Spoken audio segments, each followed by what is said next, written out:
Chapter 52 Sansa. The southern sky was black with smoke. It rose swirling off 100 distant fires, its sooty fingers smudging out the stars.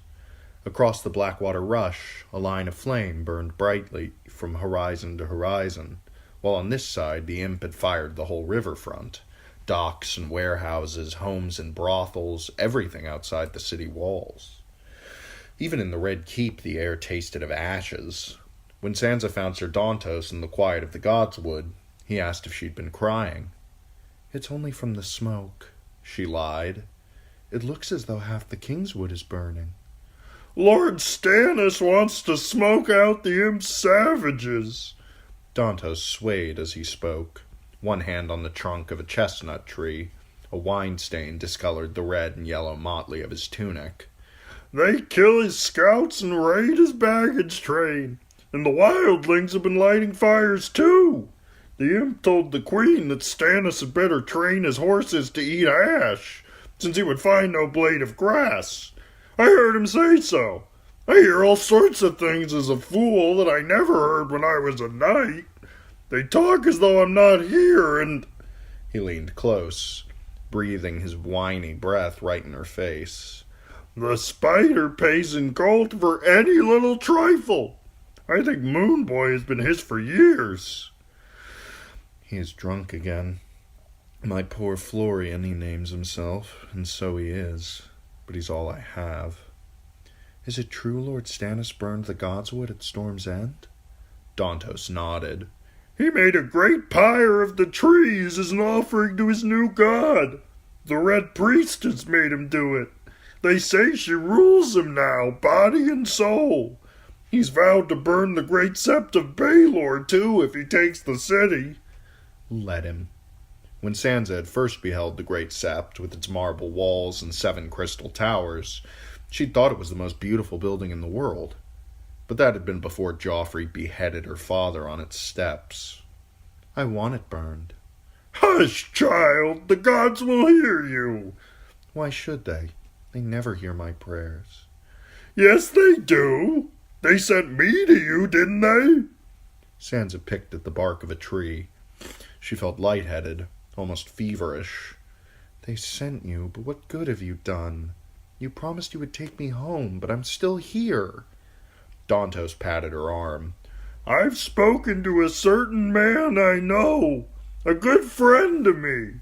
And you, my lady, he'll hire a swift ship to take us to safety when the time is right." "The time is right now," Sansa insisted. "Before the fighting starts. They've forgotten about me. I know we could slip away if we tried." Child, Dantos shook his head. "Out of the castle, yes, we could do that. But the city gates are more heavily guarded than ever, and the imp has even closed off the river." It was true. The Blackwater Rush was as empty as Sansa had ever seen it. All the ferries had been withdrawn to the north bank, and the trading galleys had fled or been seized by the imp to be made over for battle.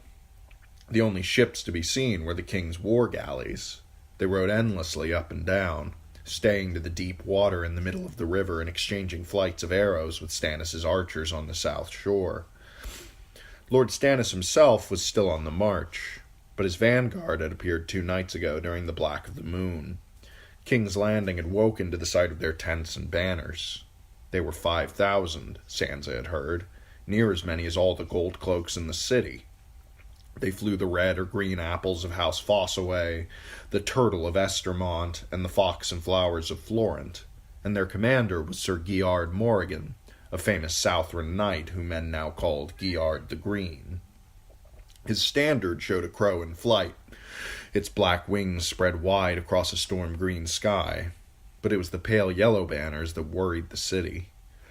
Long, ragged tails streamed behind them like flickering flames, and in place of a lord's sigil, they bore the device of a god, the burning heart of the Lord of Light.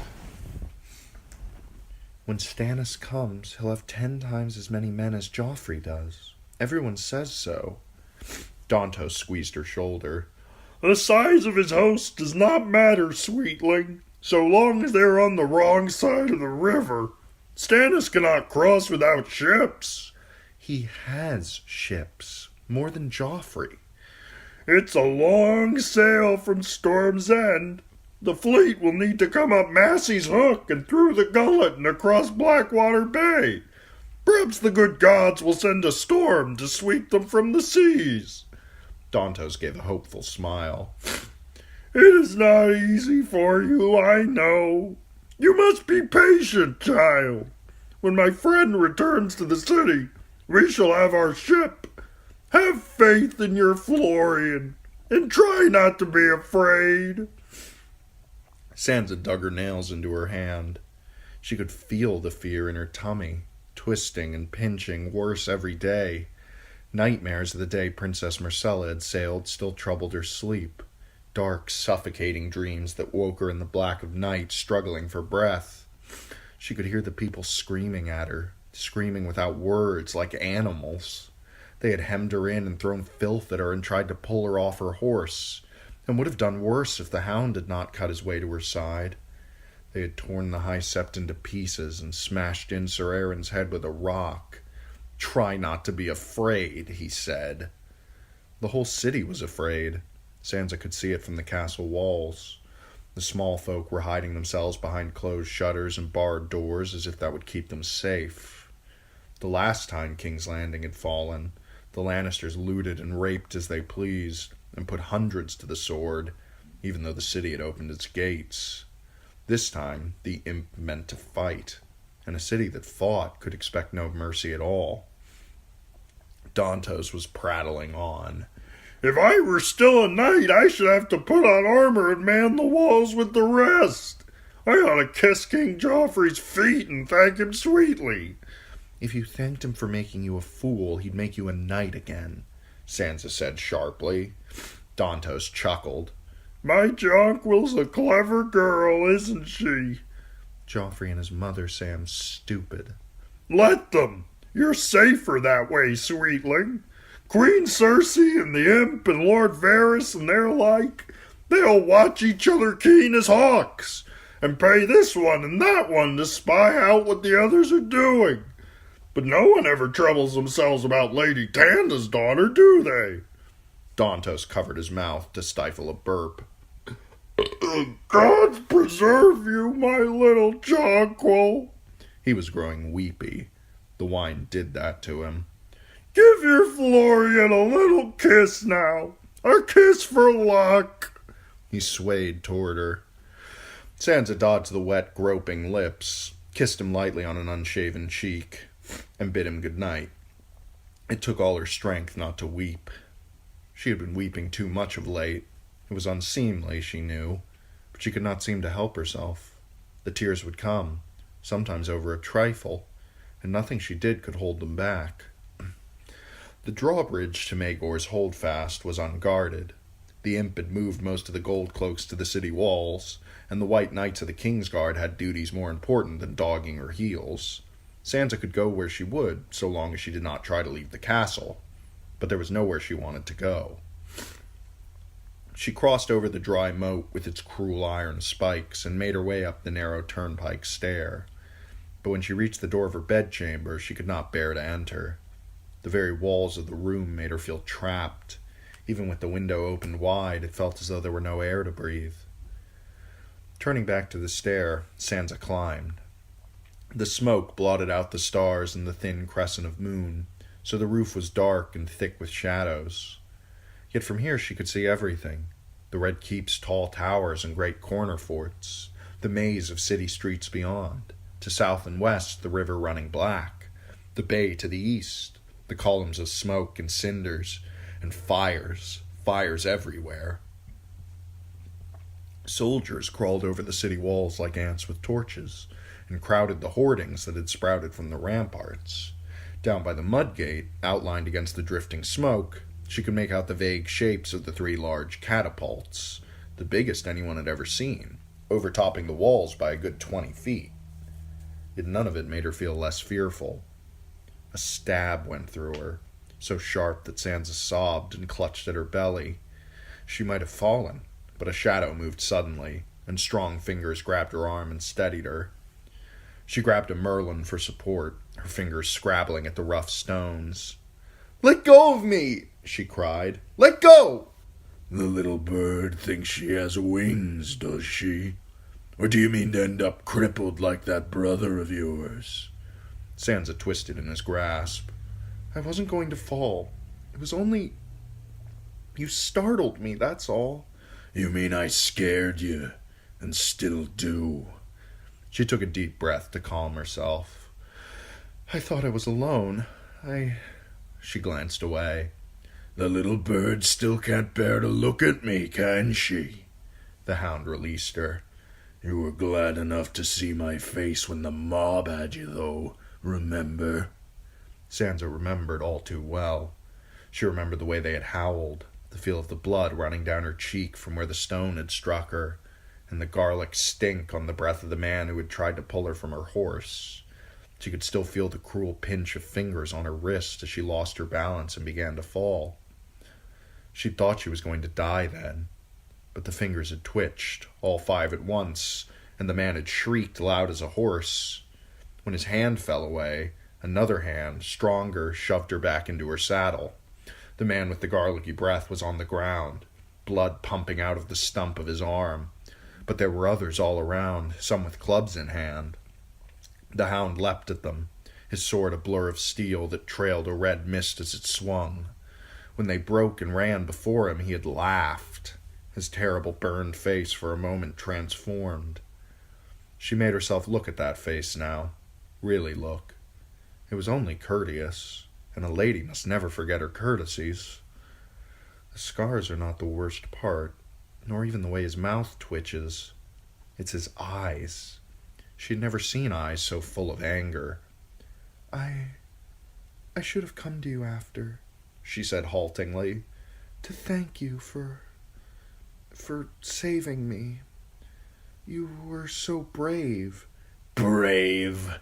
His laugh was half a snarl.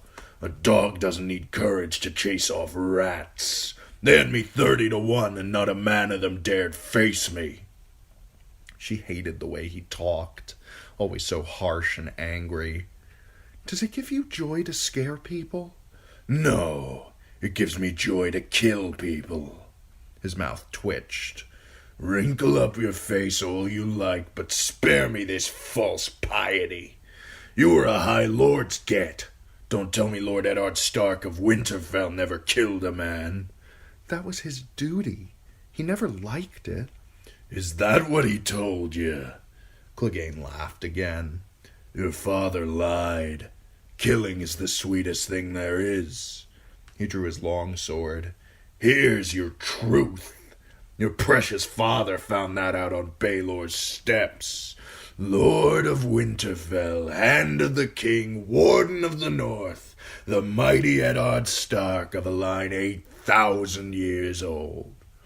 But Ilan Payne's blade went through his neck all the same, didn't it? Do you remember the dance he did when his head came off his shoulders? Sansa hugged herself, suddenly cold. Why are you always so hateful? I was thanking you. Just as if I was one of those true knights you love so well, yes. What do you think a knight is for, girl? You think it's all taking favors from ladies and looking fine in gold plate? Knights are for killing.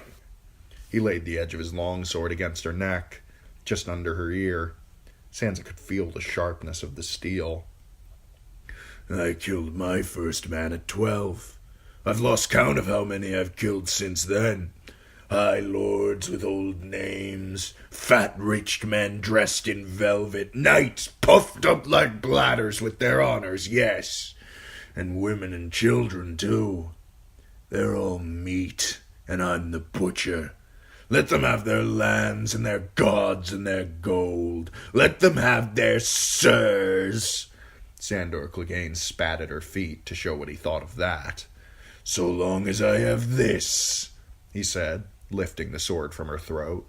There's no man on earth I need fear. Except your brother, Sansa thought, but she had better sense than to say it aloud. He is a dog, just as he says. a half-wild, mean-tempered dog that bites any hand that tries to pet him, and yet will savage any man who tries to hurt his masters. Not even the men across the river? Clegane's eyes turned toward the distant fires. All this burning. He sheathed his sword. Only cowards fight with fire. Lord Stannis is no coward. He's not the man his brother was either. Robert never let a little thing like a river stop him. What will you do when he crosses? Fight. Kill. Die, maybe. Aren't you afraid? The gods might send you down to some terrible hell for all the evil you've done. What evil? He laughed. What gods? The gods who made us all. All? He mocked. Tell me, little bird, what kind of god makes a monster like the imp? Or a half-wit like Lady Tanda's daughter? If there are gods, they made sheep so wolves could eat mutton, and they made the weak for the strong to play with. True knights protect the weak, he snorted. There are no true knights, no more than there are gods. If you can't protect yourself, die and get out of the way of those who can. Sharp steel and strong arms rule this world. Don't ever believe any different. Sansa backed away from him. You're awful. I'm honest. It's the world that's awful. Now fly away, little bird. I'm sick of you peeping at me. Wordless, she fled. She was afraid of Sandor Clegane, and yet some part of her wished that Sir Dantos had a little of the hound's ferocity. There are gods, she told herself, and there are true knights too. All the stories can't be lies. That night, Sansa dreamed of the riot again. The mob surged around her, shrieking, a maddened beast with 1,000 faces. Everywhere she turned, she saw faces twisted into monstrous inhuman masks. She wept and told them she had never done them hurt, yet they dragged her from her horse all the same. "No!" she cried. "No, please, don't! Don't!" But no one paid her any heed. She shouted for Sir Dantos, for her brothers, for her dead father and her dead wolf, for gallant Sir Loras who had given her a red rose once. But none of them came. She called for the heroes from the songs, for Florian and Sir Ryam Redwine and Prince Aemon the Dragon Knight, but no one heard. Women swarmed over her like weasels, pinching her legs and kicking her in the belly, and someone hit her in the face and she felt her teeth shatter. Then she saw the bright glimmer of steel. The knife plunged into her belly and tore and tore and tore, until there was nothing left of her down there but shiny wet ribbons. When she woke, the pale light of morning was slanting through her window, yet she felt as sick and achy as if she had not slept at all. There was something sticky on her thighs. When she threw back the blanket and saw the blood, all she could think was that her dream had somehow come true. She remembered the knives inside her, twisting and ripping. She squirmed away in horror, kicking at the sheets and falling to the floor, breathing raggedly, naked, bloodied, and afraid. But as she crouched there, on her hands and knees, understanding came. "No, please," Sansa whimpered. "Please, no." She didn't want this happening to her. Not now, not here, not now, not now, not now, not now. Madness took hold of her. Pulling herself up by the bedpost, she went to the basin and washed between her thighs, scrubbing away all the stickiness. By the time she was done, the water was pink with blood. When her maidservants saw it, they would know. Then she remembered the bedclothes. She rushed back to the bed and stared at horror at the dark red stain and the tale it told. All she could think was that she had to get rid of it, or else they'd see. She couldn't let them see, or they'd marry her to Joffrey and make her lay with him. Snatching up her knife, Sansa hacked at the sheet, cutting out the stain. "If they ask me about the hole, what will I say?" Tears ran down her face.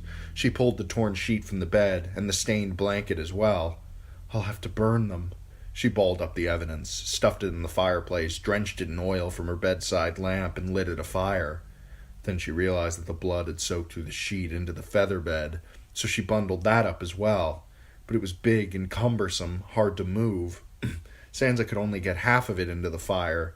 She was on her knees, struggling to shove the mattress into the flames as thick gray smoke eddied around her and filled the room, when the door burst open and she heard her maid gasp. In the end, it took 3 of them to pull her away, and it was all for nothing. The bedclothes were burnt, but by the time they carried her off, her thighs were bloody again. It was as if her own body had betrayed her to Joffrey, unfurling a banner of Lannister crimson for all the world to see. When the fire was out, they carried off the singed feather bed, fanned away the worst of the smoke, and brought up a tub.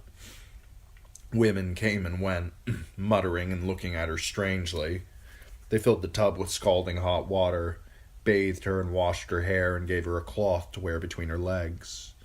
By then Sansa was calm again, and ashamed for her folly. The smoke had ruined most of her clothing. One of the women went away and came back with a green wool shift that was almost her size. "It's not as pretty as your own things, but it will serve," she announced when she pulled it down over Sansa's head. "Your shoes weren't burned, so at least you won't need to go barefoot to the Queen." Cersei Lannister was breaking her fast when Sansa was ushered into her solar. "You may sit," the Queen said graciously. "Are you hungry?" She gestured at the table. There was porridge, honey, milk, boiled eggs, and crisp fried fish. The sight of the food made Sansa feel ill. Her tummy was tied in a knot. "No, thank you, Your Grace." "I don't blame you. Between Tyrion and Lord Stannis, everything I eat tastes of ash. And now you're setting fires as well. What did you hope to accomplish?" Sansa lowered her head. "The blood frightened me. The blood is the seal of your womanhood. Lady Catelyn might have prepared you. You've had your first flowering, no more." Sansa had never felt less flowery. "My lady mother told me, but I thought it would be different. Different how? I don't know. Less messy and more magical." Queen Cersei laughed. "Wait until you birth a child, Sansa. A woman's life is 9 parts mess to 1 part magic. You'll learn that soon enough. And the parts that look like magic often turn out to be messiest of all." She took a sip of milk. "So now you are a woman. Do you have the least idea of what that means?"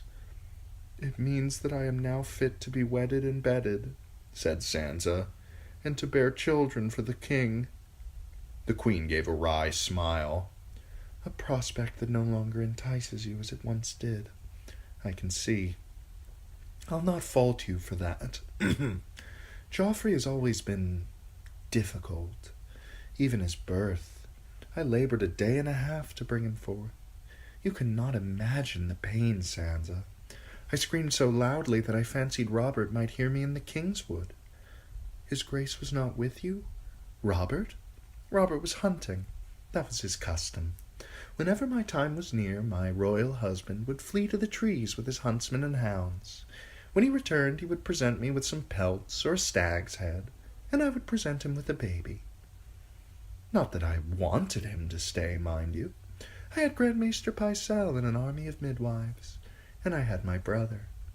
When they told Jaime he was not allowed in the birthing room, he smiled and asked which of them proposed to keep him out. Joffrey will show you no such devotion, I fear. You could thank your sister for that, if she weren't dead. He's never been able to forget that day on the Trident when you saw her shame him, so he shames you in turn. You're stronger than you seem, though. I expect you'll survive a bit of humiliation. I did. You may never love the king, but you'll love his children. I love his grace with all my heart, Sansa said. The Queen sighed. You had best learn some new lies, and quickly. Lord Stannis will not like that one, I promise you. The new High Septon said that the gods will never permit Lord Stannis to win, since Joffrey is the rightful king. A half-smile flickered across the Queen's face. Robert's true-born son and heir, though Joff would cry whenever Robert picked him up. His Grace did not like that. His bastards had always gurgled at him happily, and sucked his finger when he put it in their little base-born mouths. Robert wanted smiles and cheers, always, so he went where he found them, to his friends and his whores. Robert wanted to be loved. My brother Tyrion has the same disease. Do you want to be loved, Sansa? Everyone wants to be loved. I see flowering hasn't made you any brighter, said Cersei. Sansa, permit me to share a bit of womanly wisdom with you on this very special day. Love is poison. A sweet poison, yes, but it will kill you all the same.